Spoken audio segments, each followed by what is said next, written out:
convocando porque para contarles cómo va a seguir lo que es la segunda etapa de este plan de estabilización.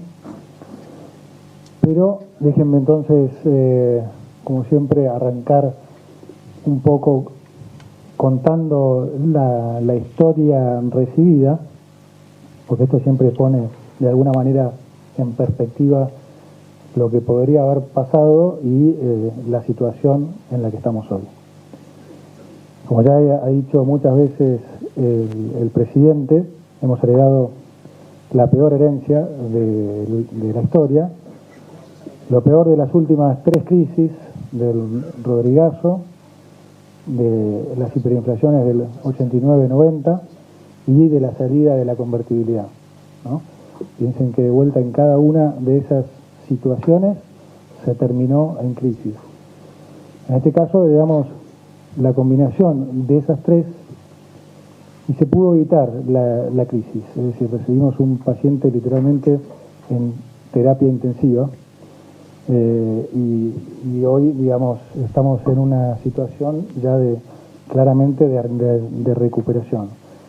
Se dio un déficit consolidado, y eso es algo que se va a entender mejor hoy, un déficit consolidado entre Tesoro y Banco Central de 15 puntos del producto, 5 puntos déficit del Tesoro, 10 puntos de déficit en el Banco Central. Reservas netas negativas por 11.200 millones de dólares. Esto, para que la gente entienda, quiere decir que no es que ya el Banco Central no tenía dólares propios, sino que incluso se habían vendido los dólares de los depósitos de la gente. Además, enfrentábamos vencimientos inmediatos con el Fondo Monetario Internacional en diciembre mismo y con el mercado en los primeros días de enero, por lo cual también recibimos el país virtualmente en default con el fondo y con el mercado. Además, había una deuda con los importadores de 60.000 millones de dólares. Esa deuda con los importadores generaba un problema adicional, que es que estaba rota la cadena de suministro de proveedores del exterior con los importadores, lo que generaba una mucha mayor incertidumbre al momento de formar precios. Además, había una deuda con los importadores de 60.000 millones de dólares. Esa deuda con los importadores generaba un problema adicional, que es que estaba rota la cadena de suministro de proveedores del exterior con los importadores, lo que generaba una mucha mayor incertidumbre al momento de formar precios, porque claramente no se sabía el valor de reposición, lo que alimentaba mucho más la probabilidad de una hiperinflación. No es entonces, digamos, una casualidad que el 85% de la gente esperaba una hiperinflación, producto de todos estos desequilibrios. Además, teníamos una inflación por encima del 200% anual, particularmente en diciembre. La inflación arrancó en el 1% diario, la semana siguiente llegó al 1,5% diario, y como siempre dice el presidente, si tenemos en cuenta la inflación mayorista de diciembre, que fue del 54%, eso daba un anualizado de 17.600. Y todo esto con la mayoría de los precios en la economía, como se dice, pisados. Dólar, combustibles, tarifa, alimentos, y sobre todo un enorme, como digo, desbalance en el mercado de dinero, entre la oferta y la demanda de pesos. Había 3 bases monetarias en pasivos remunerados, para que la gente entienda lo que eran antes las LEVAX, después fueron LELIX y ahora son PASES. Esa fue la situación que se heredó y que claramente requería un programa de shock. Y eso fue lo que hicimos, un programa fundamentalmente basado en una muy fuerte ancla fiscal, ¿no? Fuimos a equilibrio fiscal desde el día 1 algo inédito, porque recuerden que esos 5 puntos de déficit se especulaba con que de ninguna manera podían cerrarse, tal vez 1 o 2 puntos en el mediano plazo, pero definitivamente fue una gran sorpresa positiva el hecho de haber podido cerrar este déficit en el primer mes de nuestra función. Esta, como hemos explicado muchas veces, siempre fue el déficit fiscal siempre fue el corazón del problema, y por eso era muy importante que la gente entendiera este concepto, porque como dije muchas veces, siempre se le echó la culpa a las consecuencias que ha generado ese déficit fiscal. Siempre se le ha echado la culpa a la inflación, a la deuda, al dólar, y siempre se ha tratado de resolver esas consecuencias en vez de atacar el corazón del problema, que siempre ha sido el déficit fiscal. Entonces nosotros decidimos, con un enorme poder de convicción del presidente de la Nación y un mandato de hacer esto al mismo tiempo que cuidábamos a los más vulnerables, cosa que hemos cumplido, y como hoy bien decía también el presidente en una entrevista a la mañana, lo hemos hecho también sin generar ninguna, ninguna consecuencia arbitraria negativa contra la sociedad. Es decir, no se hizo ningún plan Bonex como se esperaba, no se generó ninguna crisis para poder tener una recuperación después más sencilla, no se violaron contratos, todo se hizo, digamos, dentro de las condiciones de normalidad. Esto es, como digo, muy importante tenerlo en cuenta, porque es el corazón de cómo nosotros pensamos.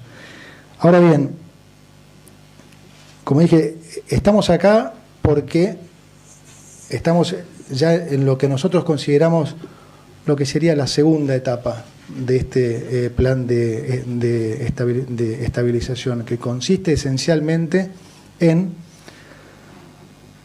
ir a emisión, no voy a decir cero, después el presidente del Banco Central lo va a explicar bien, a cerrar la segunda canilla de emisión.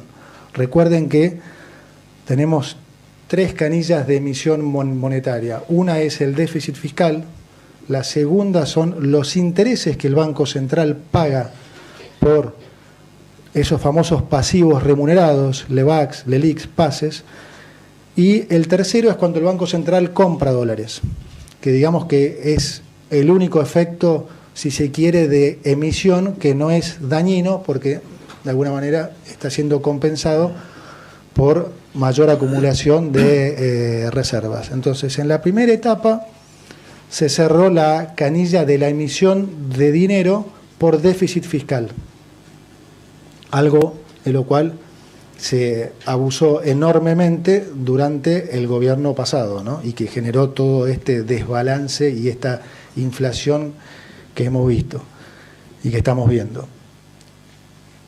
En esta segunda etapa, entonces, estamos cerrando el grifo de lo que es el segundo canal de emisión, que es los intereses que el Banco Central paga por los pasivos remunerados.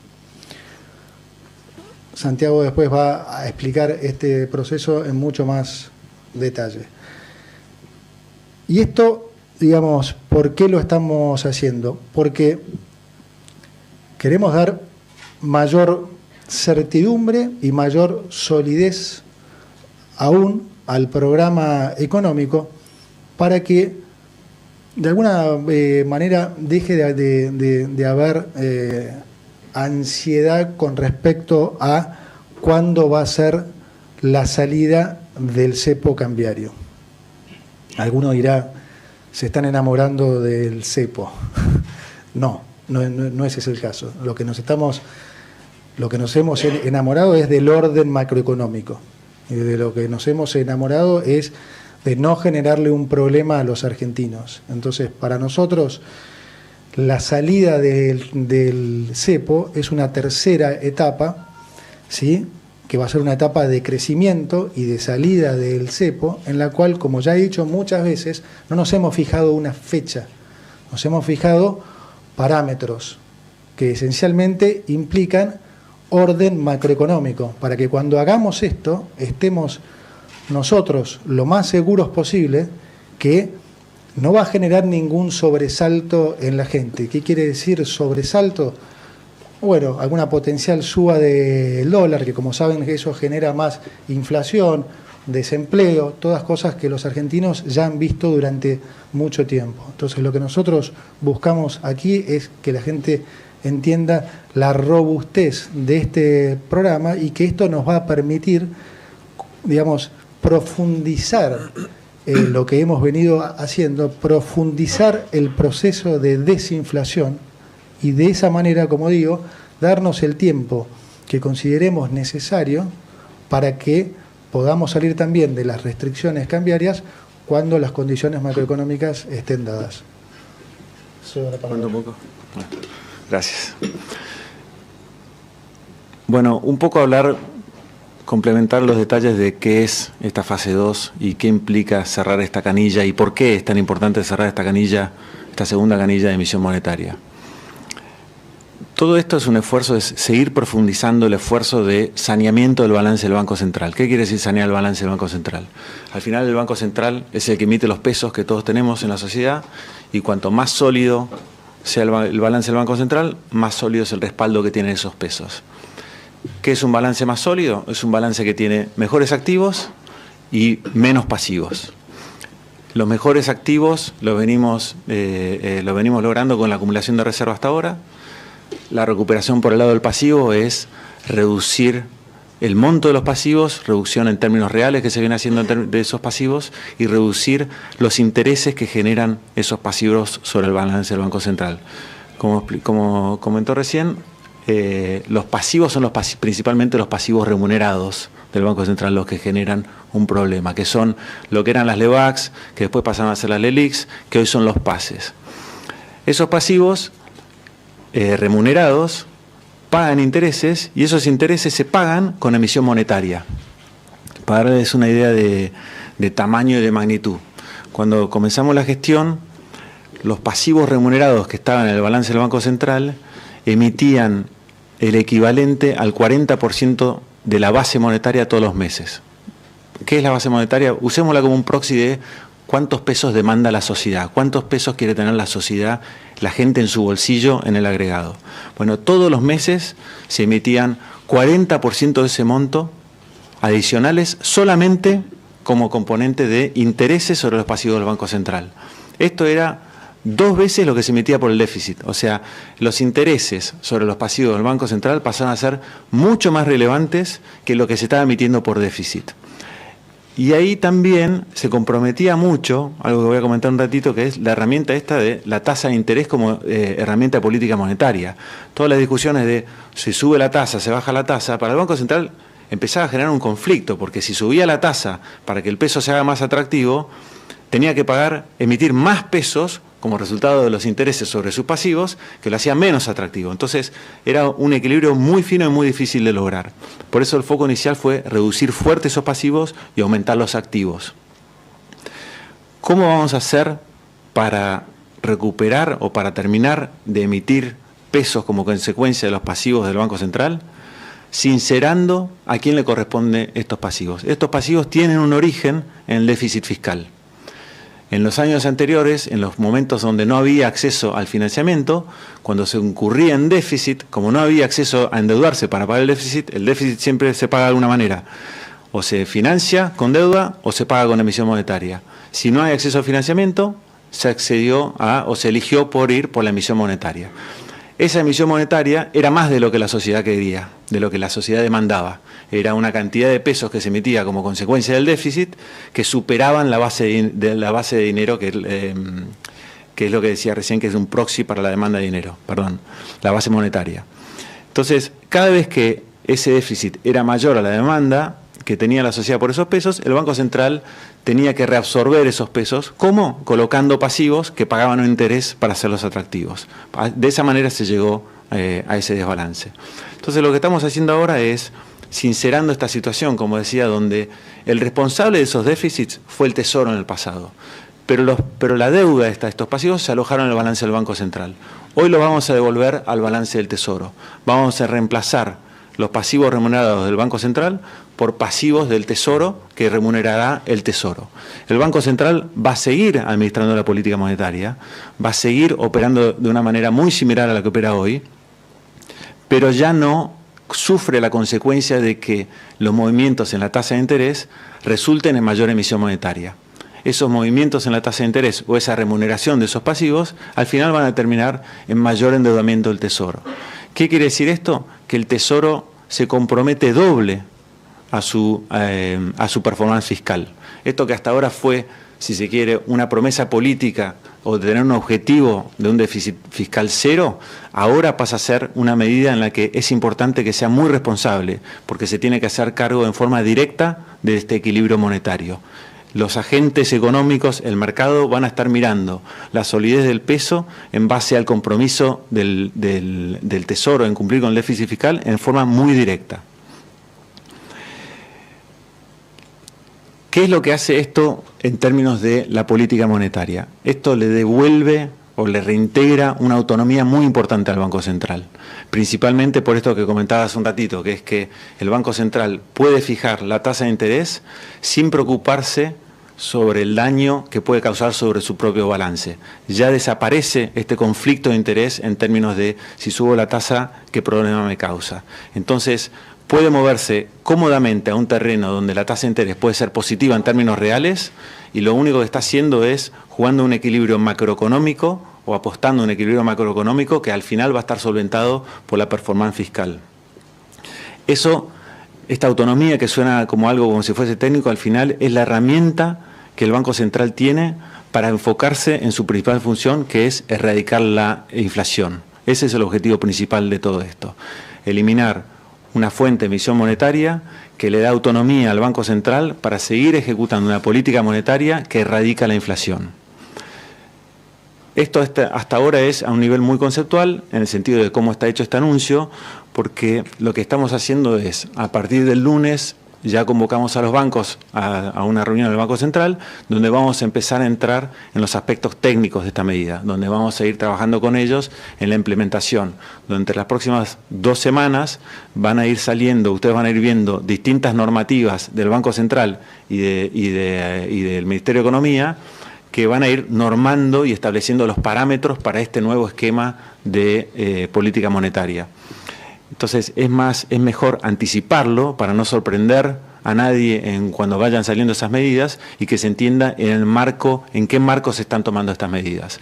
Todo este proceso es un proceso que es muy técnico, pero para los bancos es totalmente normal. Esto no tiene que implicar ningún tipo de sorpresa, sobresalto o cambio en lo que es la operatoria normal del sistema bancario. Déjame decir, para sintetizar qué implica esto para la gente. Bueno, implica, o sea, primero es un programa, digamos, económico, es la profundización de lo que hemos venido haciendo. Deriva entonces en un programa económico realmente robusto. O sea, estamos en un programa en el que estamos en déficit cero y emisión cero. ¿Qué implica este tema de que sea emisión cero de vuelta para la gente? Implica menor problema cambiario, ¿sí? Al estar fija la cantidad de pesos, disminuye enormemente la volatilidad cambiaria, porque, digamos, al estar fija la cantidad de pesos, en la medida que ingresan dólares a la economía, cada vez esa relación se hace mucho más estable, ¿sí? Y segundo, contribuye fuertemente al proceso que ya estamos viendo y que está sorprendiendo a muchos de desinflación. Entonces, ¿qué se debiera ver de digamos, de esta profundización, de esta segunda etapa del programa? Menor inflación, menor volatilidad cambiaria, lo que, como digo, va a derivar en menor riesgo para la gente en lo que va a ser la tercera etapa, que es esta etapa de crecimiento y salida del cepo. Estamos garantizando que vamos a entrar en un camino en el que vamos, digamos, no se va a estar corriendo riesgos en sentido, digamos, cambiario, que sabemos que le preocupa a muchos, y vamos a estar, como digo, profundizando la desinflación. Y al mismo tiempo, haciendo esto, sin la necesidad de querer hacer una salida de cepo, como hemos visto, como han opinado muchos, que no hay problema en que se piense así, pero sin hacerle correr ningún riesgo a la gente. O sea, cuando se cumplan las condiciones macroeconómicas necesarias, haremos esa movida. Escuchamos preguntas. Respondemos. Buenas tardes, Liliana Franco, acá Liliana Franco de Ámbito Financiero. Usted, el ministro Caputo, planteó que van a establecer parámetros para lograr la salida del cepo. Infiero que algunos parámetros son metas inflacionarias y también meta de acumulación de reservas. Si pudiera precisar un poco de las características de esos parámetros. Y para el titular del Banco Central, Bausili, preguntarle lo que usted definió para el tema del sinceramiento, ¿va a ser a través de bonos? ¿Ya han conversado con los bancos? Muchas gracias. ¿Voy yo primero? ¿Sí? No, gracias, Lili. Con los bancos tenemos la primera reunión el lunes a la mañana, están convocados. Básicamente, lo que va a haber es un mecanismo de esterilización similar al que hay hoy con los pases del Banco Central, pero que van a estar centrados en una letra de regulación monetaria, que es la que en definitiva van a acceder los bancos y usar los bancos para colocar sus excesos de liquidez, que va a administrar el Banco Central, pero que va a estar constituida en el balance del Tesoro. Con respecto al cepo, Lili, lo primero que diría es ratificar lo que siempre, digamos, lo que ya hemos dicho, pero que nunca está de más aclarar lo que es, digamos, se mantiene el crawl del 2%, se mantiene el 80-20 y no hay ningún proyecto de devaluación, ni tampoco es cierto que el fondo haya pedido eso. Entonces, ahora, ¿cuándo vamos a salir del cepo? Como dije siempre, cuando estén dadas las condiciones. No nos ponemos una fecha, nos ponemos parámetros. Y nosotros queríamos entonces, como digo, llegar a esa fecha dándole al mercado las mayores certezas posibles. Bueno, ¿qué mayor certeza que decir que al déficit cero vamos a agregarle emisión cero? Eso te diría que es lo más prolijo que se puede hacer. ¿Qué tal? Buenas tardes. Javier Blanco, de La Nación. A quien corresponda. A ver, si no va a haber pasivos remunerados del Banco Central, ¿cambia entonces la tasa de política monetaria? ¿Cómo se va a fijar la tasa de política monetaria? Porque hoy está fijada en función de los pases pasivos. Son tres preguntas, pero cortas. La segunda tiene que ver con, ustedes hablan de emisión, de los motores de emisión, y no nombraron uno que menciona, y mencionó reiteradamente el presidente Milei, que es esta garantía de recompra que le dieron a los bancos por títulos de la deuda pública. Entonces ahí no se terminaría la posibilidad de que se emitan pesos, porque ellos pueden ejercer esa opción. ¿Cómo están pensando la solución para eso? Y si esta segunda etapa tiene plazos. ¿Cómo? Perfecto. No, esta segunda etapa no tiene plazos. La tasa de política monetaria va a seguir siendo fijada por el Banco Central y la letra de regulación, estamos entrando en aspectos técnicos, la letra de regulación monetaria va a ser una letra que emite el Tesoro y que tiene un cupón flotante. Y ese cupón flotante es efectivamente la tasa de política monetaria. Han habido en el pasado instrumentos similares, letras, bonos, que son flotantes con tasas fijadas por la política monetaria. Y con respecto al tema de los puts, como comentamos un par de veces, son contratos que existen, que se van a cumplir, o sea, se van a respetar, y que estamos trabajando con los bancos en soluciones que le devuelvan al Banco Central el manejo de la política monetaria. O sea, que el Banco Central, que la política monetaria no dependa de la decisión de un tercero en cuanto a la emisión de dinero. Es un proceso muy técnico, muy complejo, en el que estamos trabajando muy bien con los bancos y estamos muy confiados que vamos a ir encontrando soluciones. También es importante por ahí aclarar que esta es una modalidad, sí, que no es nueva, no es que estamos inventando nada, sino que por el contrario, con esto nos estamos asimilando, pareciendo mucho más a un banco central normal.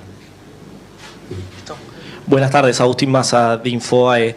Les consulto, por un lado, si ustedes van a pedir que ahora los bancos suscriban a letras a más largo plazo, si ahí no va a haber un descalce entre lo que se está pagando a los ahorristas y un poco lo que paga el Banco Central, que es a un día. Si se va a ir a tasa positiva para los plazos fijos, si hay algún plazo en esto, y un poco la preocupación del mercado por estos días, que es las ventas de reservas del Banco Central. Buenísimo. Que junio fue el primer mes que terminaba en negativo y bueno, empezó a haber una cobertura de liquidez. ¿Qué es lo que tienen previsto para el segundo semestre? Gracias. Bueno, primera pregunta, no vamos a pedir ningún plazo. O sea, acá las transacciones que se hacen en el mercado financiero se hacen a término de mercado y el Banco Central continúa administrando el plazo de un día a través de la tasa de política monetaria y el resto de la conformación de la curva de instrumentos financieros quedan bajo responsabilidad del Tesoro, que los usa principalmente como financiamiento de sus vencimientos de deuda porque ya no tiene déficit. Las tasas de interés tienen mucho más espacio y es mucho más razonable pensar que van a ir a terreno positivo en términos reales. Pero yo solo puedo hablar de la tasa de interés de la política monetaria. El resto de las tasas de interés se fijan por los mecanismos normales de funcionamiento del mercado y de la economía.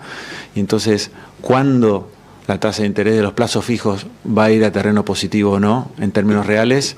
Es algo que se va a ir determinando según la dinámica del mercado. Es razonable creer que eso va a ir hacia ese sendero a medida que siga creciendo el crédito privado, a medida que siga creciendo la economía y que los bancos vuelvan a su negocio tradicional de intermediación financiera. Y por último, qué buena la pregunta de las reservas, porque es algo que da vueltas bastante, genera algo de ansiedad. El movimiento de las reservas en Argentina todavía, con la alta dependencia que hay del sector agropecuario, es muy estacional. Es tan estacional que en la época de cosecha es muy típico que se acumulen reservas y en el invierno es muy típico que se pierdan reservas.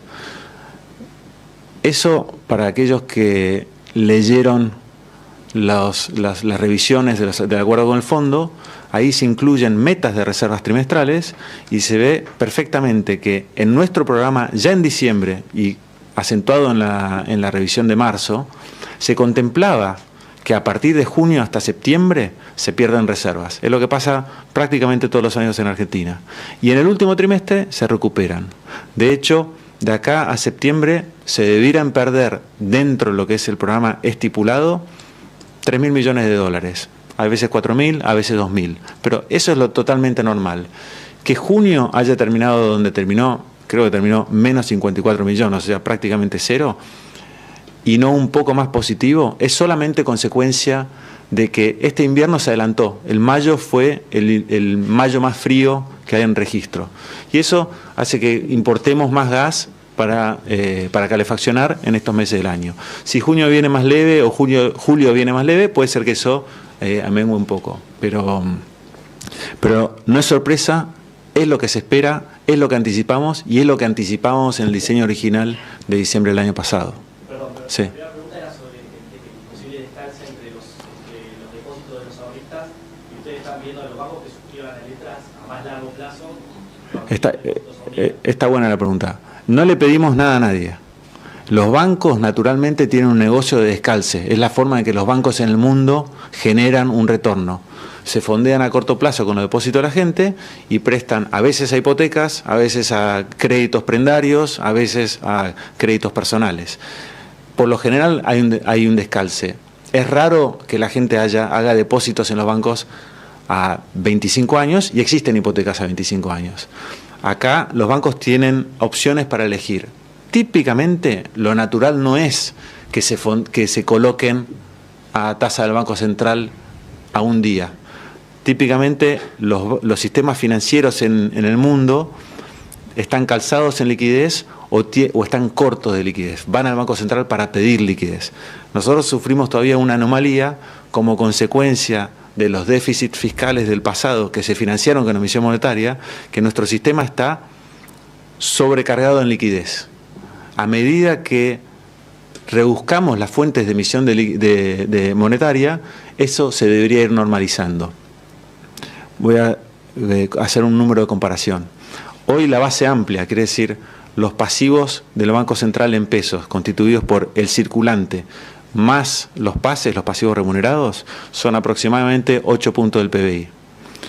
En 2015 al 2018 era entre 8 y 9 puntos del PBI solamente la base monetaria. Si la demanda de dinero aumentase en Argentina de modo tal que se fuese a los niveles donde tradicionalmente estaba, entre 8 y 9 puntos del PBI, solo por esa transición desaparecerían los pasivos remunerados del Banco Central. En ese caso el sistema estaría equilibrado en su liquidez y los bancos no vendrían al Banco Central a depositar sus excedentes de liquidez en la ventanilla de pases o en los instrumentos en las letras de regulación monetaria, sino que estarían todo el tiempo pidiéndole al Banco Central liquidez como pasa en otros países del mundo.